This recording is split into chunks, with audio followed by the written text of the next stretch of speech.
up YouTube? This is Rich with Lifetime Shred. We're out here at Westrock Wakepark with a Wakepark review video. So let's get into it.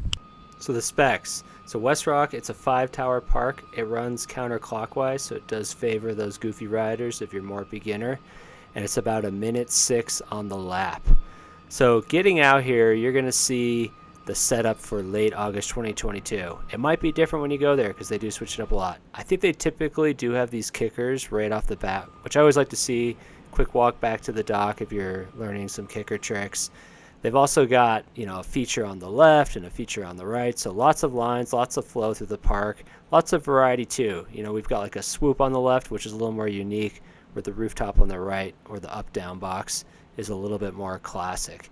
You're also going to see throughout this park a number of hacks. So this is our first hack on the left, the step box to the flat box, but also a lot of traditional features like the transfer to rail.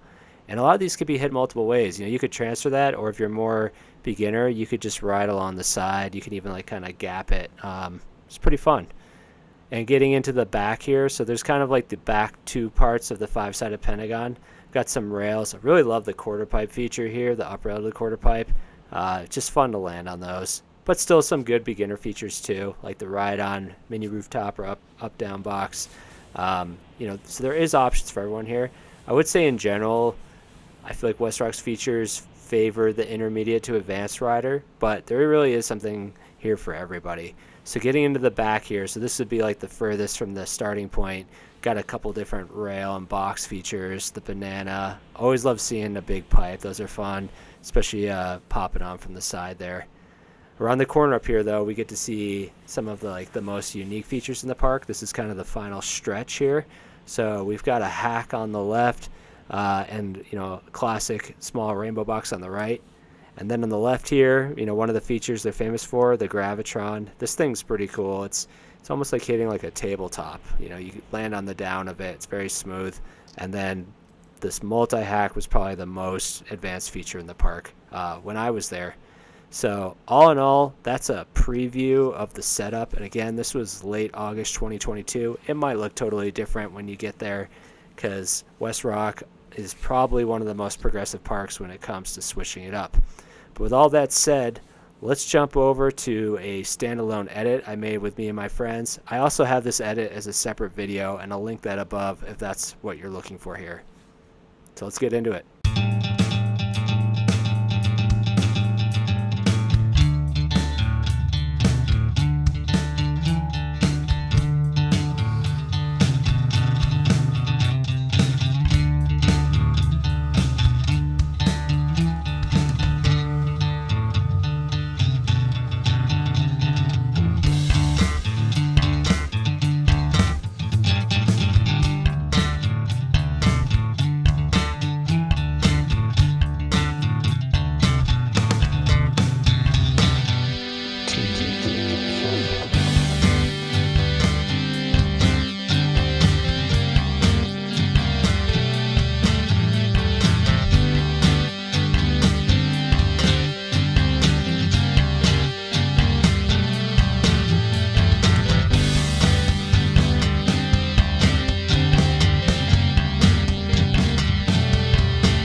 What's up? We're back. So getting into the review here, I got certain categories I like to go through when thinking about cable parks, just trying to like think about them across the same dimensions.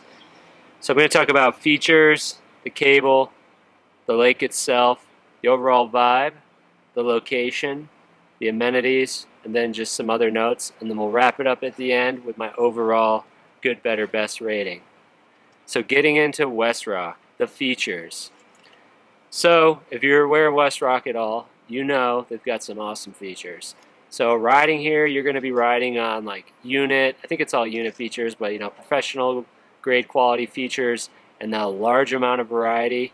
It's packed. The feature density here is maybe the most of any park I've been to, other than, I don't know, Wake Island or Westrock. I feel like Westrock feels like even more dense because when you turn a corner here, because it's like a pentagon-shaped cable, you're immediately into some more features, where Wake Island on the turnarounds, you kind of have a, especially the far end, you kind of have a bit to rest.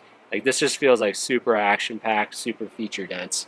In terms of the variety of the features, I mean, we did the lap around earlier in this edit, but I would call out that there's features for all ability levels. You know, there was multiple ride-on options. There's like a up-down box or a small rooftop box. There's also a rainbow box.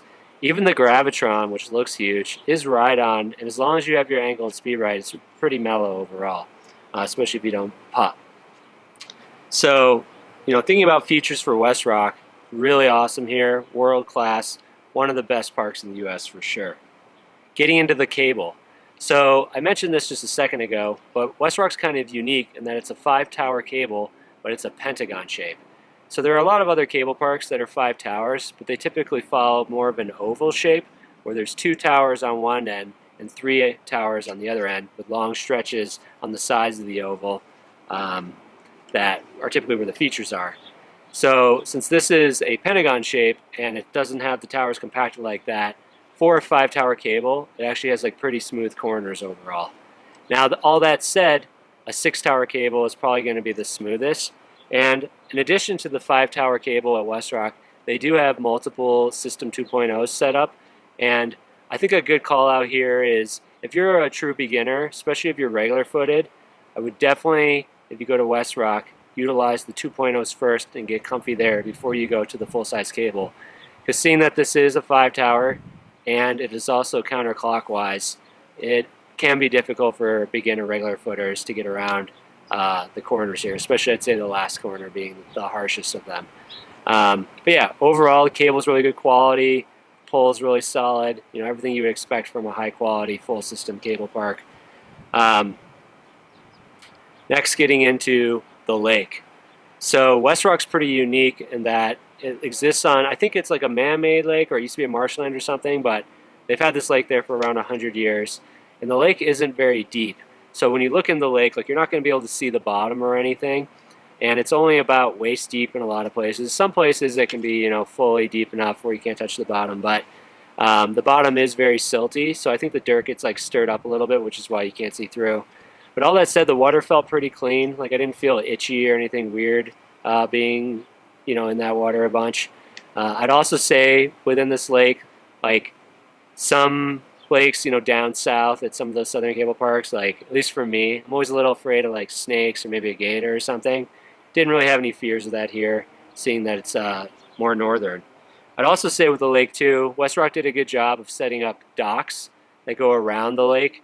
So if you do fall, there is walkout zones. You will have to do a little bit of swimming, but I never felt at any time like I needed a jet ski to come pick me up or anything like that, which they don't do anyway. So I like that in a cable park. Like I like being able to walk back under my own accord and not being stuck anywhere. Getting into the vibe of the park. So I would call out first and foremost, the owner of the park, Daniel, is a super rad guy. You know, both times I've been there, because I went last summer and this summer, he made sure to be super welcoming to me and my friends. He kind of explained like how the cable worked, explained like, you know, the depth of the lake and stuff like that. Really made us feel welcome. He's also just loves wakeboarding, and you can tell. And that comes in like how he runs his park, as well as having an awesome pro shop there and just being open to chat and chat about wake and other stuff. So that was really cool. And in terms of the riders there, One thing I'd say about Westrock that's like really special, I've never been to a park with such a large range of age of riders on a regular basis.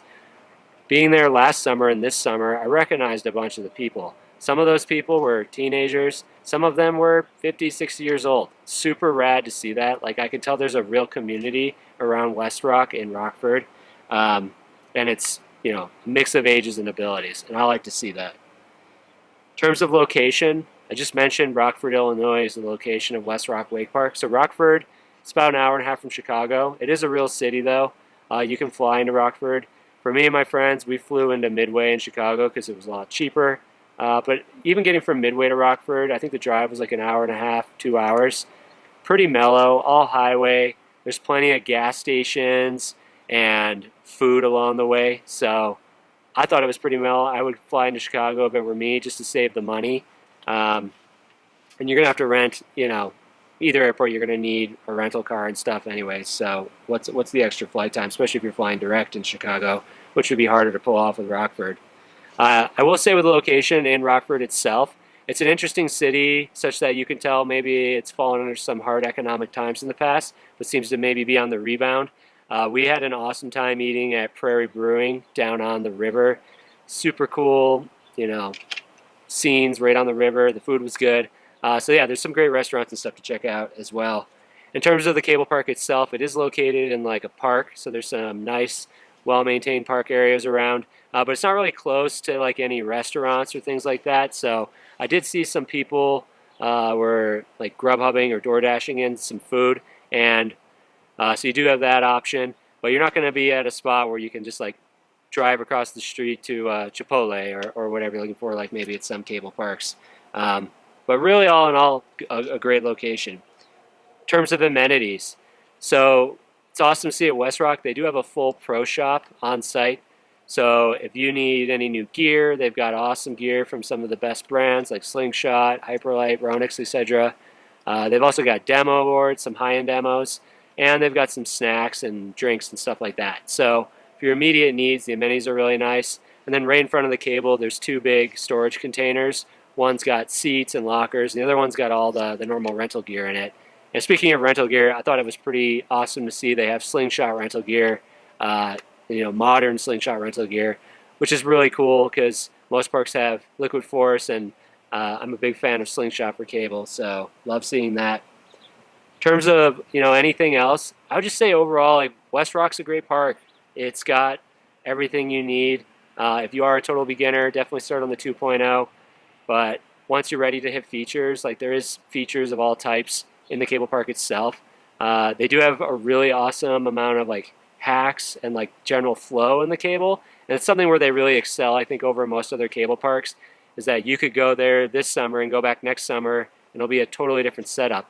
They'll even change the setup a lot of times, multiple times in the summer, which again, you just don't see that at most cable parks. So love the attention to detail there. So getting into the rating for Westrock, I'd say, so I always say good, better, best, because if you have a cable park that you get to ride it on regular places, that's good, no matter what. Even if it's just a 2.0 with a two-sided kicker in it, you're lucky. You know, for a lot of us, like myself out here in Utah, I have to drive minimum 4 hours to get to a cable or fly somewhere. So every cable park is good. But getting into how we rate Westrock, so here we go. Best. Probably no surprise here if you read any wakeboard journalism or anything. Westrock's definitely one of the best parks in the U.S. There's not many parks that have this variety of features, this nice of features. Like, you could just tell that Daniel, the owner, loves wakeboarding, and it shows in Westrock Cable Park. I would definitely suggest making a trip out here. You know, especially if you're like an intermediate or more advanced rider, like you can really take advantage of the uniqueness of all the features, the density, the hacks, the setups here. So I'll definitely be going back to Wake Rock myself. Maybe not this summer. Try to get out there at least once a year. That's my goal. 2 years in a row now. Maybe even work remotely from there for a week. That would be pretty awesome. So all that said, I'm going to sign out here from YouTube. So this is Rich with Lifetime Shred with a cable park review of Westrock Cable Park. And I hope you're getting out there riding, whether it's wake or cable. You know, just get out there and have fun.